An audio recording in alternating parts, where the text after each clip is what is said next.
Yeah.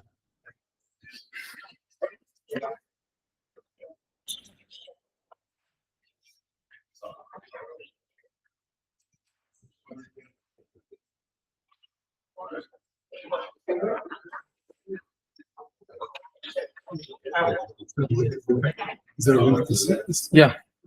It's on the. Okay, good evening. Very nice. Everybody else for Yarchei Kallah, complete with refreshments. Oh, you want to send? So the topic is interest-related halachos Concerning business transactions. concerning business transactions. Okay, thank you very much. Okay, so we know one of the very serious prohibitions in the Torah is that those involving interest, and it's a number of biblical prohibitions. If you have a transaction where there's a lender and a borrower, and there's somebody's writing up a contract, and then there's witnesses for the signing of the contract, they end up with a separate prohibition for the one who's lending the money on interest, and the one that's borrowing is another prohibition, and the one that arranged the transaction gets another prohibition. The witnesses, everybody gets their own share of it, and there's other side prohibitions involved. A very, very serious problem. As I'll say that compares with somebody who's denying the exodus from Egypt. Very fascinating explanation from the Rebbe about that. But we know it's a very serious thing. But what does that have to do with business? A guy wants to borrow money. He borrows money. Okay, you might have to borrow money for your business. There's a misunderstanding. If you borrow money for your business, that is not a problem. I'll tell you where I think that misconception comes from. But first, I'm going to give a general introduction. We have a biblical prohibition of interest. We have other things which are rabbinically prohibited interest. You have other things that look like they're interest. Looks like a ribis. So you have an example of something people don't realize unless they learn it. Much of halacha is like that. Although people think that the business laws are rational, so you can figure it out yourself. So we have lending saw b'saw. The Gemara speaks about lending saw b'saw. Saw is an amount. So let's say a person borrows a bag of flour, 10 kilos of flour. Okay, and a month later they pay him back with what are you going to give back? You're going to give back another bag of flour, a different bag. You ate off that bag of flour, you baked with it, and you give them back a bag of flour. But the problem is the price of flour changed in the last month. Okay, so then you're not allowed to give them back a 10-kilo bag of flour. Okay, because either somebody has a problem here. If there's a fluctuation, you have to give whatever the value was. So if 10 kilo of flour, for example, went for $10, just take a number, it doesn't cost that much, but it was $10. And then by the time you paid them back, it was $11 for the same bag. So that means by rabbinic law, you borrowed $10 and you gave back $11, which is ribis. So since it was money, if you borrowed $10 and you paid them back $11, that would be interest. Ribis katsutza, it's called ribis midiraisa. Okay, because then it's cash, but it wasn't cash. It was just the value of a commodity like flour or whatever it is. So that's called saw b'saw. You borrowed this amount and I paid him back that amount. So it looks like it's good. It's not good. If the price fluctuates, so then you have a problem. That's by rabbinic law. So you have different levels of prohibition depending on the transaction. And as in the contemporary world, there's more and more worldwide business and all different sorts of business transactions. So it's sometimes important halachically to know which category it fits into. So that's general introduction about various types of ribis. I'll just mention, because I'm not sure there's a lot of ground to cover here, and to tell you the truth, it's barely scraping the surface. So what I'm going to do in tonight's shir is point out areas where there could be a problem of ribis. I'm not going to give you the solutions to each of the problem, because sometimes it's a different solution for each problem, and it's going to depend on the details of the transaction to know whether it really is a problem or we have a heter that it shouldn't be a problem. But for virtually everything I'm going to talk about, there's a solution, a halakhic solution. You just have to be aware of it and know how to put it into practice. So the most general remedy, I'm going to talk first about the remedy, because it also, I think, will help us understand, especially when dealing with business, how to understand what exactly is the issue. I'm sure everybody here has either come across or heard of a heter iska. What's a heter iska? Iska is a business. So let's say I borrow from you $10. You say, okay, I'll lend you $10, but let's make it more interesting. I'm gonna borrow from you $1,000. Borrow from you $1,000. You're gonna lend it to me for a year, and I want 10% interest. So you're gonna pay me back a year from now $1,100. The principal of $1,000, and then 10% interest. So you're gonna pay me a total of $1,100. So that's ribitz katsusa. That's ribitz deraisa. Okay, so that there's no question. That's correct. But let's say, listen, I want to make a business. I'm going to sell lemonade.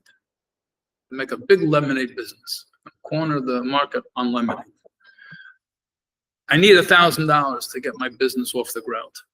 Okay, and I'll give you a cut of the profits. I'll give you 10% return on your money. Okay, so what's going to happen at the end of the year? I borrowed $1,000. What do I give him back? $1,100. Is that ribus or not? No, that's not ribus. That's called iska. That's called the business. So what's the difference? You just write on the top of the loan, cross out the word loan, write iska. What's the difference? It all boils down to the same thing. There's only one difference between those two cases, which makes a world of difference. It's the difference between a very, very serious prohibition and a heter gomer. What's the difference between those two cases? Anybody? Risk. That's the only difference between the two. Okay, because if I borrow $1,000, so it doesn't matter what happened in my life, I still owe the $1,000. And for that matter, you want that it should owe the interest too. Okay, where if it's an investment in a business, and if the investment didn't work out, and then the business deal didn't, and my lemonade didn't make such a profit and taste so good, or whatever the case was, so then what happens to your investment? Not only you don't get the $100 profit, you lose the principal too. You lose the keren. So you lose everything. So why is this permitted and this not? Because this is assured money, and this you're putting your money at risk. If the business works out, it's good, and if the business doesn't work out, then you lose your money. So that's the difference between the two. Called an investment, not a loan. That is called doing business. You're investing in the business. And that's why when people say that I borrowed money for my business, okay, what does it mean you borrowed money for your business? And if your business doesn't work out, you have to pay back your loan? Of course you have to pay back your loan. A business that borrows money is not called, I don't need a heter iska. I am myself a iska. I myself am a business. Say somebody, a painter brought a picture to the Rebbe. Wanted to give him a big painting, a life-size portrait of the Rebbe. And the Rebbe said he doesn't need it, he has the original. I said, well, I need a heter iska. I need iska. It's not like that. It all depends. Is there risk or is there not risk? If it's a loan, it doesn't matter that you're a business. You still owe the money, and the matter whether your business makes money, your business doesn't make money, you're required to pay it back. So how do you make a heter iska out of a loan? So what you do, you write it as an investment. It's an investment, and you're giving the person 10%. So let's say this person is investing $1,000 in Zvulun is investing $1,000 in Yisachar's business, and at the end of the year, he's going to give him $1,100 back. Okay. Who's to determine whether the business lost money or not? So you write into the shtar that Yisachar is only going to be believed as to the bottom line of the company's profit or loss. If he takes there's all different types of heteriskas, but the essence of it is that he will only be believed if he'll take an oath holding a Sefer Torah in Bezdin. Otherwise, you're not going to believe. So along comes Yisachar and says, I'm sorry, I can't pay you back. Not only I can't give you your $100 profit, I can't pay back your $1,000 of principal either, because my business lost money. And you say, okay, tell it to the Bezdin. And you go to the Bezdin, and you're going to have to hold the Torah and swear that you lost the money. Okay? So even if the guy wanted to do it, you're not going to find a Bezdin in the world that's going to administer such an oath today. But they do not give oaths like this anymore. So halachically speaking, it's an investment and there's risk. But practically speaking, the money's secured because you write over there. And if, we can always believe you if you're going to pay back the $100. So that's why legally it's a binding document and it has the crucial factor of risk built into the transaction. And that's why it's not a loan, it's an investment. And that is a heter iska. Clear? That's the basic bones, basic outline of what a heter iska is. So in many, many cases where you will have a business transaction that involves either ribitz ketutza minatera or by rabbinic law or marasai, in different cases of ribis, and you can generally, from many, many cases, you can solve that with the heter iska. Yes.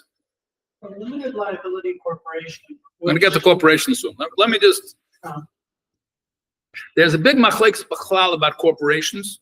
What is their status? Does the corporation only become obligated in laws after it's been in existence for 13 years? Maybe it should be called female and only 12 years. But it's not a person. The eats Adam eats a soda, and the tree's a person. How did the corporate? Anyway, it's a whole discussion. The corporation is made up of individuals, and it's a whole rabbinic controversy. The bottom line is, you walk into Bank Leumi, they got a heter iska hanging on the wall. That's the bottom line. Is the corporations are obligated. There are certain cases where. Let me. I'm just pointing out again. I'm not pointing out. There's a lot to talk about. I'm just going to sort of touch on different sorts of transactions, just to point out where you might run into an issue. Let's talk about borrowing. Let's talk about credit cards. So this could be in a business environment, and it could be just in daily life also. You maxed out your credit card. Zvulun maxed out his credit card. He needs to make a purchase. So he goes to Yisachar. He said, listen, can you put this on your credit card? I'll pay you back. So what's going to be? Okay. So he puts, Yisachar puts $1,000. We'll keep all the transactions tonight at $1,000. So Yisachar puts $1,000 on his credit card and he buys some merchandise, whatever it happens to be. Okay. Come time to pay the bill. He understands Zvulun already maxed out his credit cards. He's not exactly so much in the position he's going to be paying this on time. But he says, I'll pay it on time.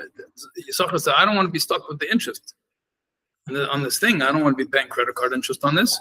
You'll pay me back by the date? Yeah, I'll pay you back by the date. Comes the date.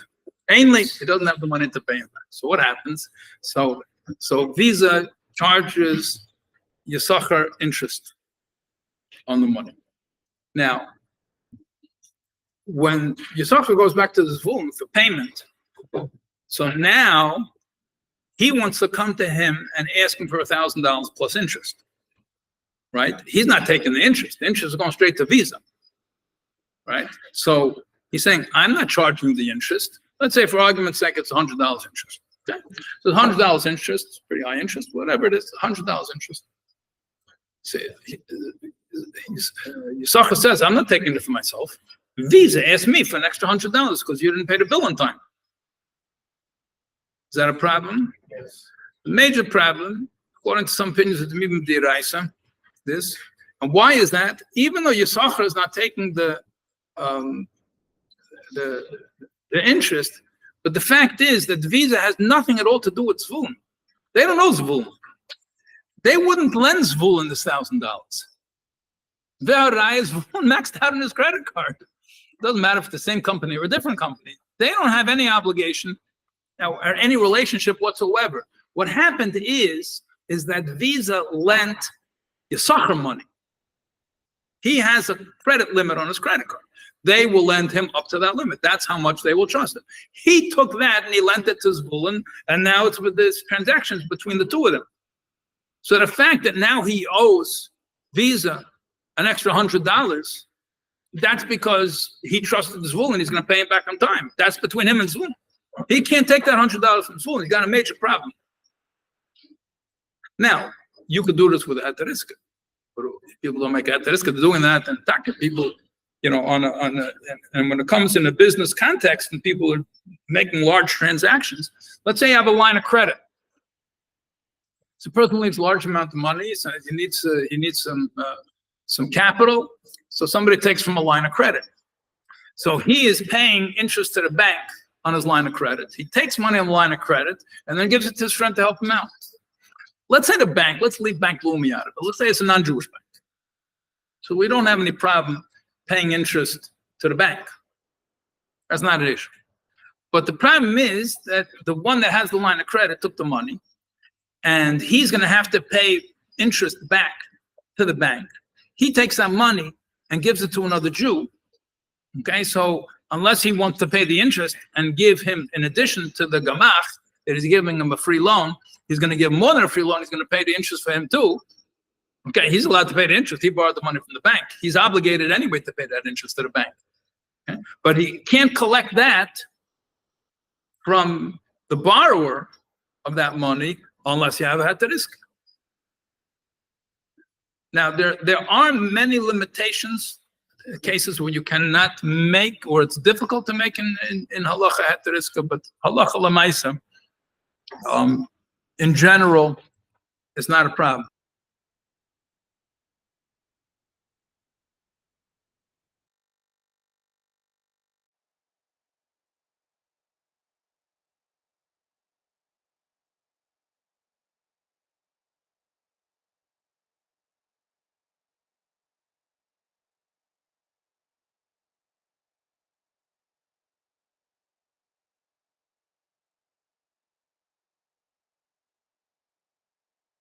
No, it's a ribis.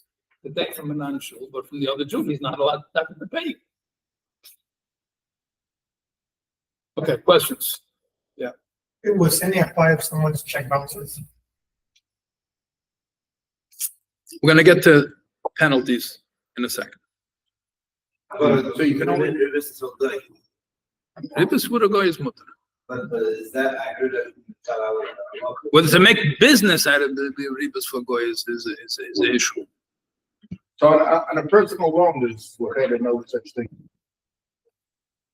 I don't want to really get into the when, yeah, and when not. At the risk is a very, very broad and deep subject. The Russian Rabbanim were very makel. I know from Rabbi Isaac Shvei, and from Rabbi Handel heard from the Rebbe Yechidus case, which I started yesterday, so I'll tell you. This is I heard from Rabbi Handel, but the Zalman Shimon also had the instructions with heteriska cases, which looks like according out that Rebbe very, very questionable whether you could do it. So Rabbi Handel bought his house. There was a balance of sale in the house. Balance of sale if you can't get all the financing from the bank. So then the seller will take a portion of it, and whatever he would be receiving. Otherwise, so he becomes like the bank to lend the money. Okay, so there was a Jewish seller. So he's not making a business with this money. He's buying a house to live in. So he had a whole construction. He made a whole way to make it that it should make his house, part of his house, into an iske. and be able to make a heteriska with him. It was Yechidus by the Rebbe, and he told the Rebbe his whole plan, how to do it, so he should be able to make a heteriska. I said, what do you need it for? This right heteriska. The Rebbe told me Yechidus. And I heard, the reason I didn't faint when I heard this, because I had already heard from Rabbi Isaac like that, and I had already heard from Zalman Shimon like that. So whatever the explanation of that might be, you still have to ask Harov, somebody been beside it for you. But we're not learning the din of heteriska now. But it's very rare to find a case where Lamaisi you cannot find the solution. All of these issues, you have to be aware of the issues, but they virtually all of them have solutions. You just have to be aware of it. So if you don't mind, maybe I'll leave some time for questions at the end. And I just want to run through cases where people, you might be aware, you might not be aware. And you have, you go to the gas station and the gas over here, they don't have it. Many places in the States have two prices for cash and for credit. So why is it so much more expensive for credit than for cash? So it's not because of the percentage that the credit card company is paying to do the processing fee. Okay, it's much, much more than that. Okay, they want the cash up front. Why do they want the cash up front? They're going to do something with that cash. Okay, well, you have, if you're making a sale, there's cash and carry. The person will say, you'll pay cash, it's this price. If you want to pay with your credit card, it's going to be a different price. Why are you doing that? Why? You're not afraid the guy's going to cancel his credit card authorization. You're doing it because you want the cash. And why do you want the cash? You want the cash, you want to be able to use the cash. So that means you're benefiting from the cash. Basically, you're borrowing money. You're basically borrowing money. So we could find, halachically speaking, if there's bank charges, for example. So what are the credit card companies charging? No, we got vendors here. How much? About 20% a year. No, not no. The processing. Depending on the card. 1 to 2. 2 to 3. Okay. So that amount to pass on that fee that has nothing to do with ribis. That's between you and the credit card company. They're not charging, even though it's percentage. And also sometimes there are credit card companies that they're charging global fees, how much you're borrowing in general, and not per transaction per dollar. But one could make an argument, like you have a bounced check fee. So somebody gave you a check for $100, it bounced, and then you get charged by the bank. So that you're asking the guy for the $20 that the bank charged you, that has nothing to do with ribis. You bounce the check. It's charged. It's a flat fee.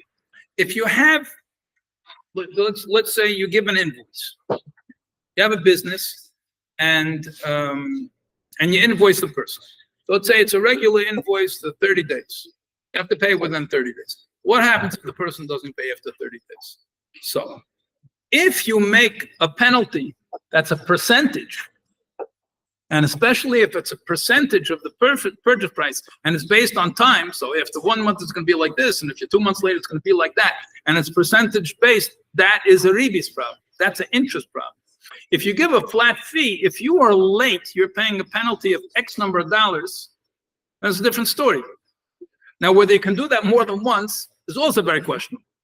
But one time to give a penalty, the penalty you can do, but otherwise, what you're doing, if you're charging him more, so basically what you're doing, the money, if he made a purchase for $1,000, okay, and now you're charging him interest because he paid late, basically what you're doing is you're lending him $1,000 and charging him interest for it. And that's an issue. Okay, and so too with the cash and the credit card. If you pay cash, it'll be this price. If you pay credit cards, it can be a bigger price. Why? Because then you're using the money, and then you're basically charging him for it. So that's also an issue. The reverse of that in a similar case, and it's a very hot issue. The whole contemporary poskim speak about is early bird discounts or prepayment plans. When you pay up front, So that it's a clear din Shulchan Aruch that if a person is signing a lease and you say, listen, it's 1 zuz a month. But if you pay for the whole year, I'll give it to you for 10. If you paid every month, it would be 12 zuz. But if you pay up front, give me a year's up front for 10 zuz. That sounds like an early bird discount. That sounds like a prepayment. That sounds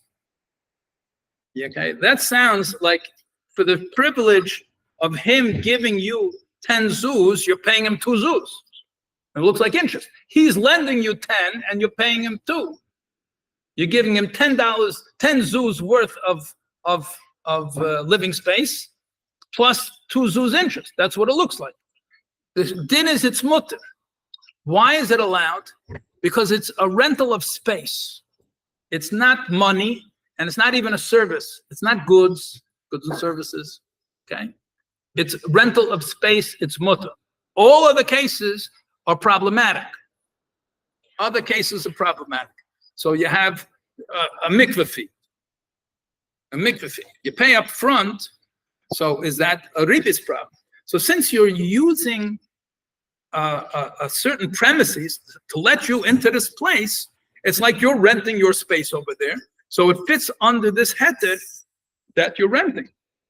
But if you're just giving a service that's not associated with the space necessarily, you're paying primarily for the service, you don't have your own personal space there also.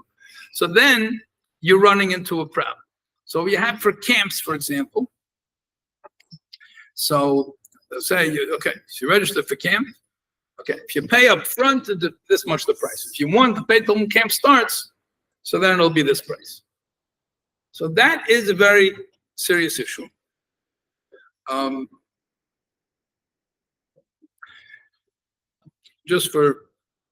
You have, by publishers, they'll often have this, you pre-order a book.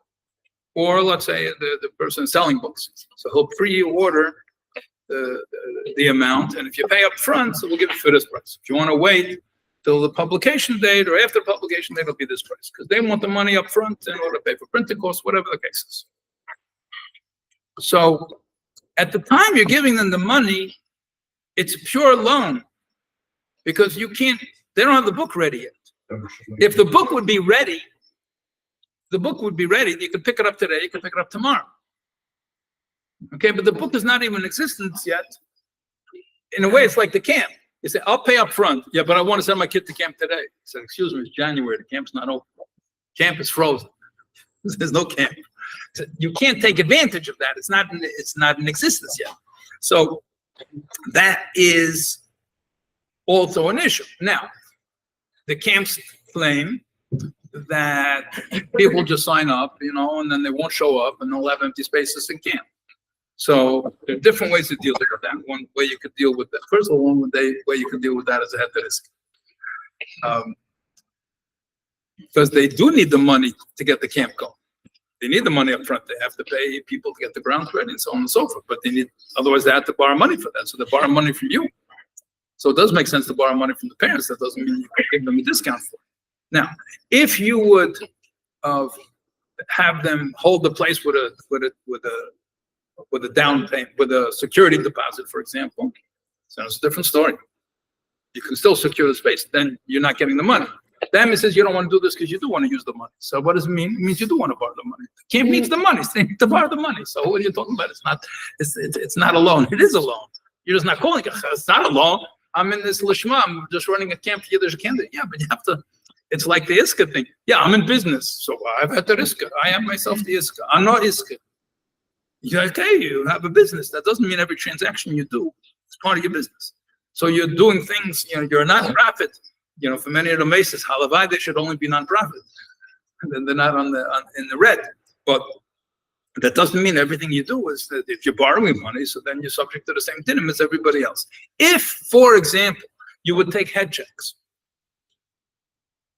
and you really just want to secure your spaces, and you don't want people canceling out on you. Sometimes people will take a security, they'll take a security deposit, and say, okay, I'll give it up and send my child somewhere else. And you're also stuck. You're afraid that's going to happen.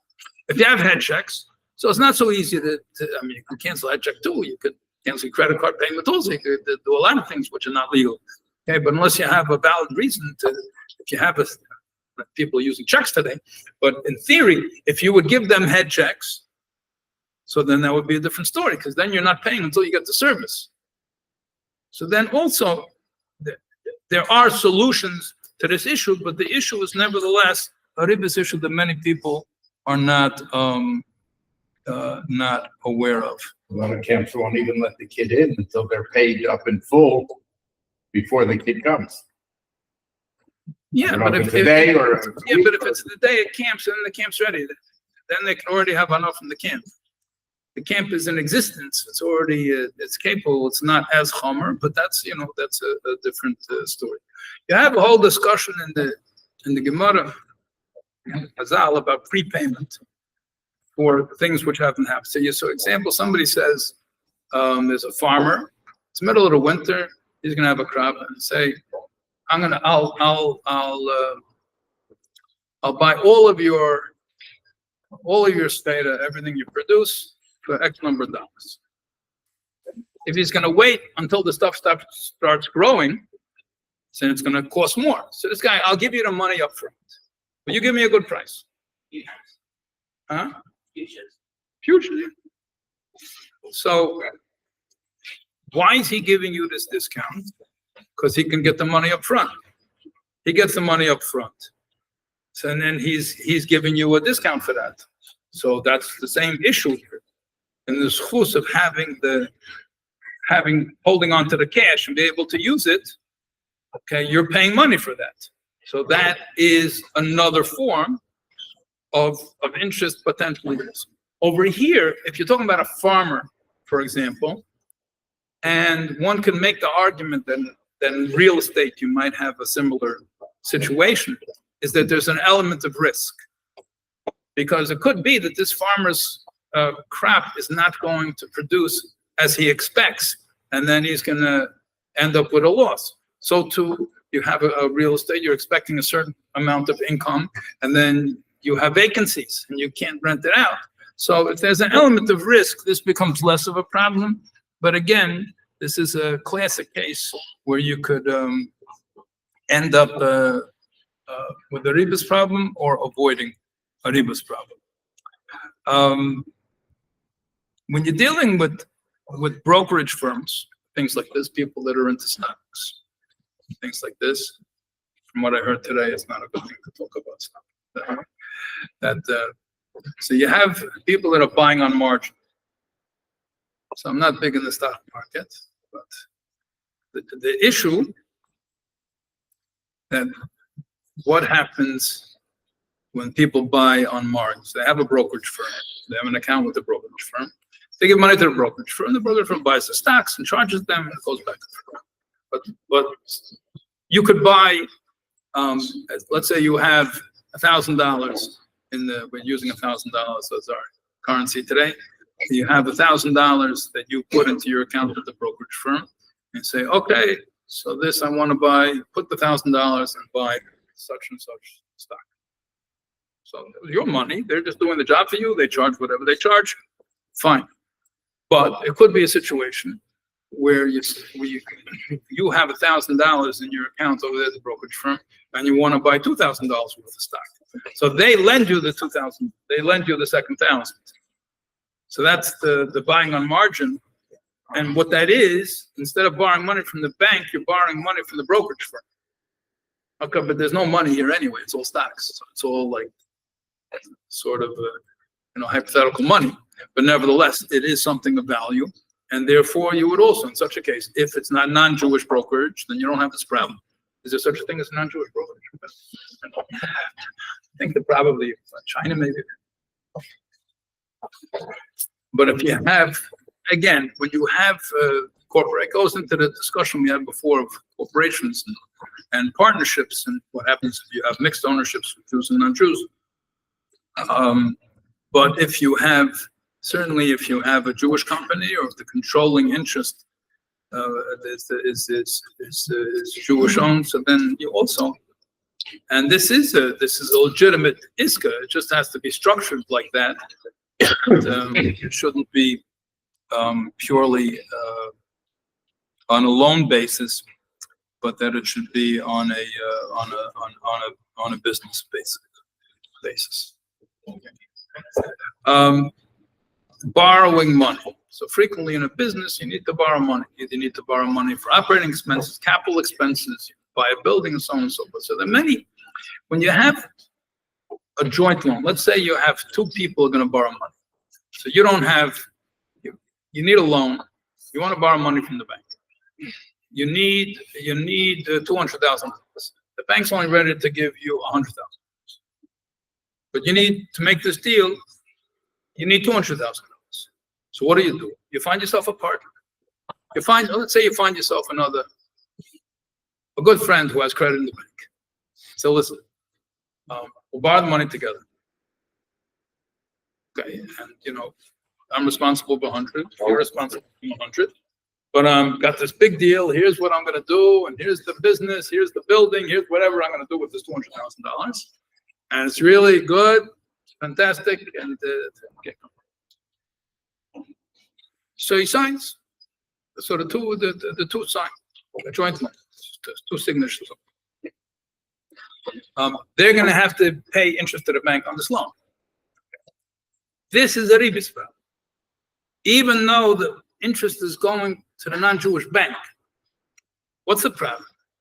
The problem is that the way it normally works, and again, you could possibly restructure the loan document in a different manner, but the way it's normally structured is that each of the signees is responsible for the entire loan, right? Which means it's as if Yisachar is lending his Zvulun $100,000. His signature is worth $100,000. Be'arai, without a signature, they wouldn't give him the other $100,000. His signature is worth $100,000. So it's as if he's lending the money. And this has very, very broad application. When you have, let's say he's actually the borrower, okay? Let's say he's a guarantor for the loan. You're signing a guarantee on a loan. Sign a guarantee on the loan. So they have different sorts of guarantors. You have a lot of stam, you have a lot of kabbalah, all different types of baredim, different sorts of responsibility. But especially when it comes to real estate, again, it's different in each country, and it could be different according to each particular, whether it's a mortgage and it's being secured by real estate, or it's some sort of other loan. If payments are missed, who does the bank have the right to go after? Okay. Can they go after the guarantor? Okay. Do they have to go first after the borrower, and only after the borrower misses a payment, then they can go to the guarantor? Or maybe it's even not only the borrower misses payments, they have to bring the borrower to court before they can go after the guarantor. Okay, there's different laws in different locales, and even in different sorts of businesses. In some places, it's no problem. You go straight after the guarantor. Something's late, go straight to the guarantor. So this is the same structure that we had in the two people borrowing the money. So it's very, very common. You have young couples and they can't afford to buy a house. They need a down payment, something of the sort, or they can't get a mortgage, and they sign a guarantee on the loan to the bank. Okay, so they need a heter. And again, it goes into the discussion whether heter helps in such a case. But we do have a ribis problem, even though they didn't pay a penny. But they took the responsibility to pay in case that they don't pay. That itself is considered in halakha to be like a loan. Now, when you have a partnership, that's where it does become relevant what you said before about a corporation. Let's say in the example I gave before, we have two people that are borrowing money, and it's two individuals. It's clear it's two individuals. Let's say they form a corporation. So then, if the corporation is borrowing the money and the corporation is making the payments, and the individuals are indemnified, that you can't go after the individuals, which is part of what a corporation is all about. So there are many poskim who say that that's not going to be a problem. But again, it's going to depend on the structure of the corporation and who if you have a corporation and you have a single owner, a single operator of the whole corporation. It's anyway one person. What would be the halacha in such a case? So that is a big debate, but it is a potential issue. Let me just see if there's anything else I want to speak about over here. Yeah, I mean, many issues. When you're dealing in real estate deals, people in the real estate business, you're putting money in escrow. Very common occurrence. You have to put the money way before. So you have a notary, a lawyer, whatever, he's holding an escrow, and he's putting into an account. And what is he doing with that money? He's got to put it in a place where it's earning interest. Okay, then you're going to take that money and put it in. And so if he's Jewish, who's charging the interest? It's his interest, it's the bank's interest. Who is it? So when money is being put away and being held, even though it might be a business investment, and you're borrowing the money for the sake of the business, that doesn't mean that you might not be running into ribis issues. Is the lawyer actually borrowing money? He's just holding it. He's like a shamer. So the question is, whose bank account is it in? It's in the lawyer's bank. So if it's in the lawyer's bank account, so it's similar to the case of the credit card, that even though it's not his money, okay, so he's just doing it for somebody else. But in the meantime, who's responsible for this money? Who is achrayus for the money? The person has an achrayus. If you have responsibility for it, then it's your money. Okay, and if you're earning interest on it, then it's also your money. So you're going to take that interest and give it back to the guy that gave it to you. So if you took $1 million and you put it in escrow by a notary, a lawyer, okay, he puts it in the bank and he makes interest on it. He gives you back the money to buy your house. He can give you with the interest too. Where's the interest coming from? Who gave who the money? Who earned the money here? No. So the lawyer wants to say, ich bin gar nicht, I was just the guy in the middle, right? So you're taking it from the non-Jewish bank. It's a problem. Because the bank gave the money not to him, the bank gave the money to the lawyer. They don't know the guy that gave the lawyer the money. They have nothing to do with it. It's similar to the case with the credit card. You just borrowed the money. You let this guy, what do I have to do with that? I let this guy use my credit card. Okay, fine. We don't know him, we know you, and you have to pay the interest.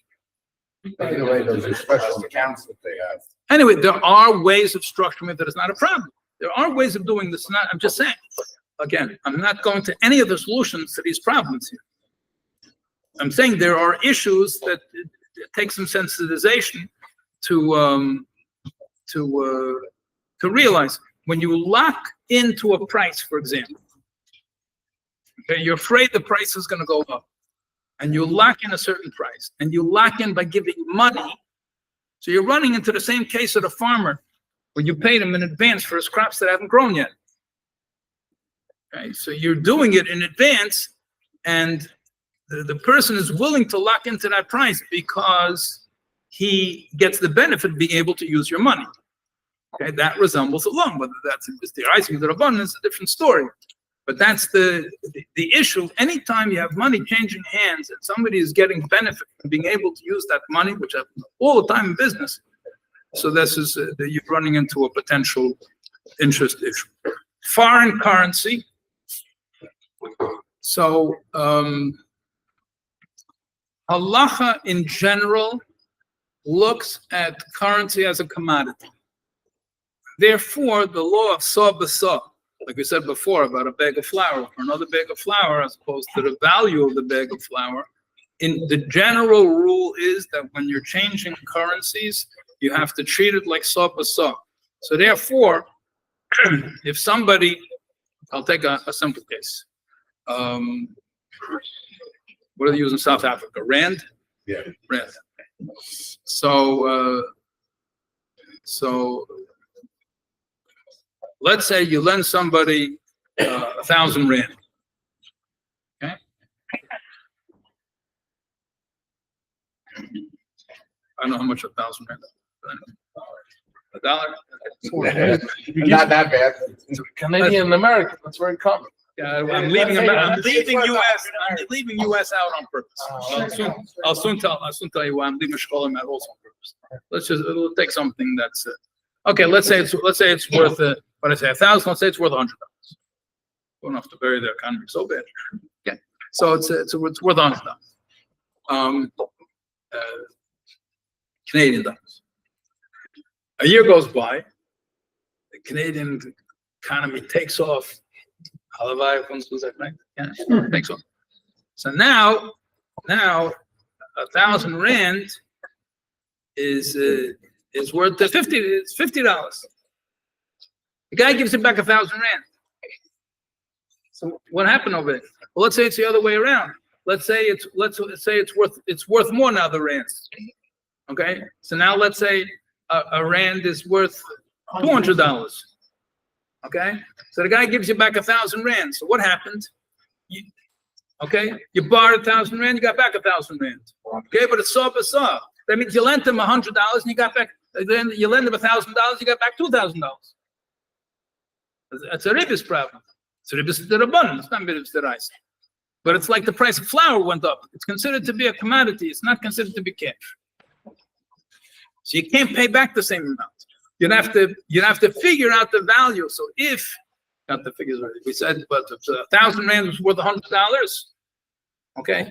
If the value of the rand doubled, okay, that means he's going to pay him back 500 rand instead of 1,000 rand, and he's going to get back the same $100. He's got to pay him back $100. The rand is like flour. He's got to pay him back.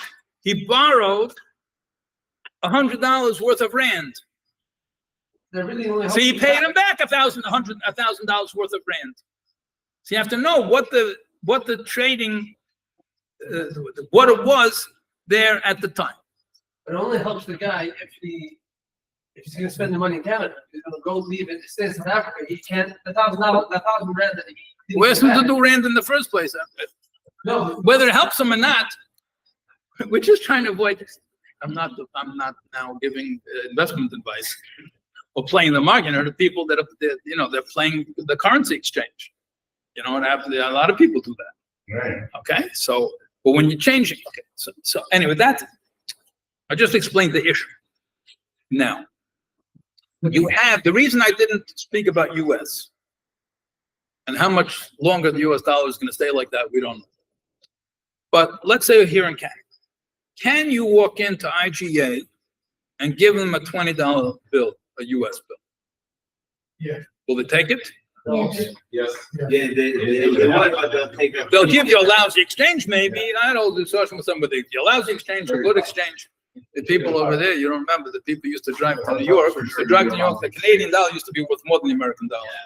Okay, the old days, the tolls, they go to the tolls and you'd give them US and they give you back, you'd give them Canadian, they give you back change in US. You go over there with a $100 Canadian bill. And then there was no easy pass. Then you have to go to the toll booth. You give them $100 for the $15 toll. And you give them $100 Canadian, and they give you back 85 US. You make money on the deal every time you go through a toll over there, pulling out all this money. It's like paid for your gas, going either way. Anyway, they got some. They figured that out after a while. It took them a while, but they figured out what was happening. But in any case, there is this concept of an American dollar. If you walk in Canada with an American dollar, it's a good chance you'll have not a problem with it. If you walk into an American store with a Canadian dollar, it's not the same thing at all. But there is value. The currencies, there is the poskim write about this in Eretz Yisrael, the Israeli poskim, right? American dollars could walk in anywhere in Israel. I understand today, I heard from somebody with Eretz Yisrael, they said today it's not like that. They won't take the US dollars anymore, but it used to be like that.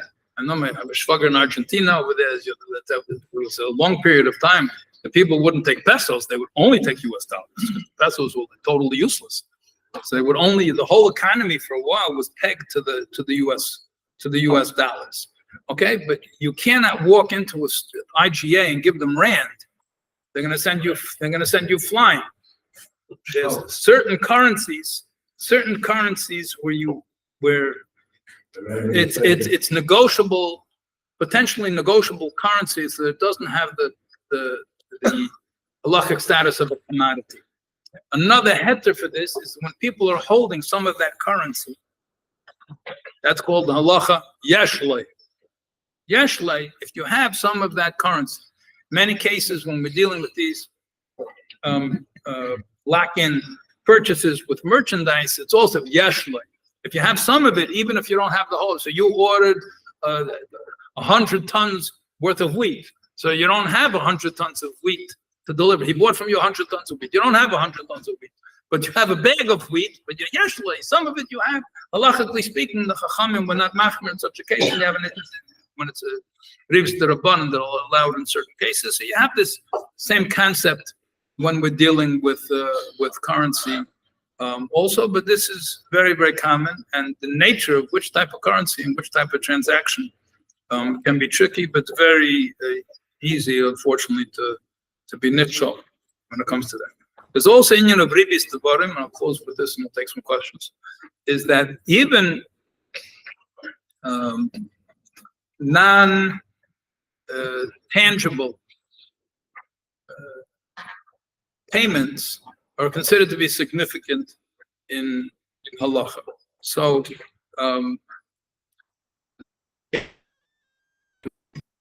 are you allowed to say thank you? Because if the guy lends you, the guy lends you $100, you give him back $100, and you say thank you. So you got more than he gave you. He gave you $100, and he got back $100 in a thank you. Okay. Now, is that a problem or not? So the union of ribis devarim is discussed. So the basic klal is as follows: if it's a basic social convention, everybody says thank you, and you're not doing anything extra for the person because he lent you money, so that's not a problem. But if, for example, let's say you borrowed money from somebody. You borrowed money from somebody. You have a hardware store. You own a hardware store. You borrowed money, and the person comes in. The guy that lent you money comes into your hardware store, and he needs to buy something. You can drop all your other customers to run to this guy because he's the one that lent you money, and if not for him, you wouldn't be able to keep open your hardware store. So, what would be considered in the normal world menschlichkeit, because this guy, if not for him, you don't have a store. Could be he lent you a lot of money, but it's a potential ribis problem. You can't give the person special treatment. Now, if you would give this person, if ish choshev, and you would give him that same treatment, even if he didn't lend you money, that's fine. Okay, but if you're giving him special treatment as a result of the loan, so then it's something which is a halachic issue. There's even things, you said somebody, let's say one of these cases where you have currency. Okay, so you borrowed, make it even, but you borrowed $10. Borrowed $10, I don't know, 10 euros. You borrowed 10 euros. Okay, you borrowed 10 euros. Comes time to pay, and okay, now the 10 euros was worth, let's say $20 Canadian. Let's just say $20 Canadian. And then when it comes time to pay him back, so then he's supposed to pay back $19.75. $19.95 Canadian. Changed by a nickel. Comes time to pay him back. So what do? So you give him a 20, and what do you say? Keep the change. Let's say keep the change. Okay. Let's say it would be the other way around. So whether it's giving, if it's taking, okay. So it's very interesting. Such a thing. He says, are people makpid about this or not? What do you mean people are makpid? He said, different ways of measuring people are makpid. People are makpid, like b'chal, they makpid, or they makpid. If this amount of money fell on the floor, would you bend down to pick it up? It all depends on the person. So it goes after Rev B'nai Adam, what most people would do. So keep the change. Is it a problem? So if it's a davar choshev, then keeping the change is a problem. And if it's not a davar choshev, then it's not a problem. So how do you measure this? Okay, I'll take some questions. Questions? Yeah. Going back to the books you pre-order. Doesn't matter if you know that Jewish or not.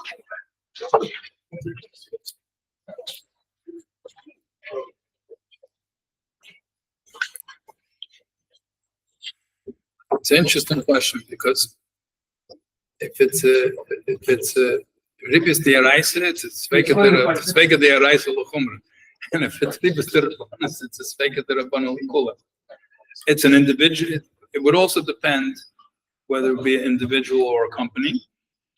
If you're ordering from an individual, so if you have no reason to think that this person is Jewish, so then we assume the person is like the vast majority, we're the small minorities. We assume the person came from the majority. If the person has, some reason that you think that he's Jewish, but maybe his mother's not Jewish, maybe he's like Yarchei Kallah or something like that. So then it could be an issue. But if you have no reason to think the person is Jewish, you don't have to be chayshish that. You don't need to look into that. And if it's a corporation and there's more than one person involved, then it's even less of an issue. But if you know that they're Jewish, then it's an issue.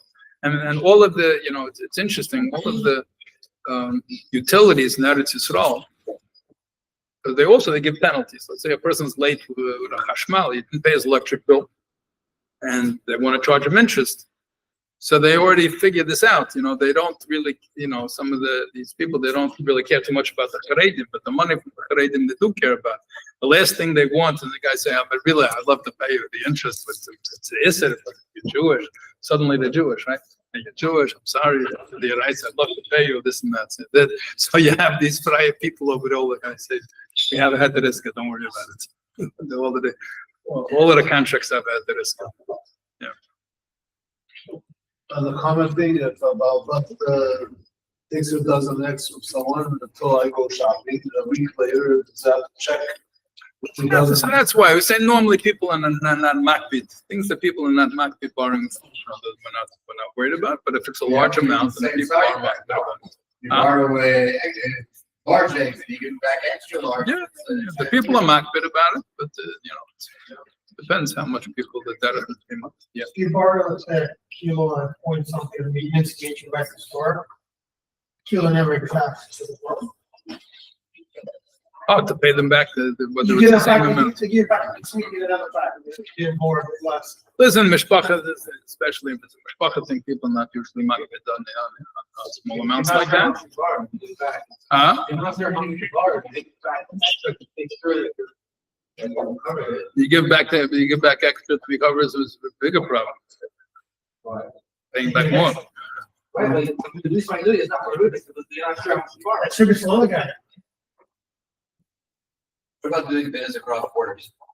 So it's improvement like Canada, and shipment is business US dollars, it's fine.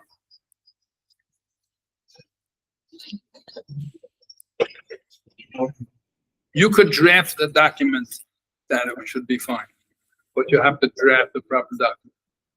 It would need rabbinic input, but it can be done. Okay. Okay, חבר'ה, have סיום, סיום by the fall month. Everybody should make a lot of money, so you should have a lot of ribbis problems because it's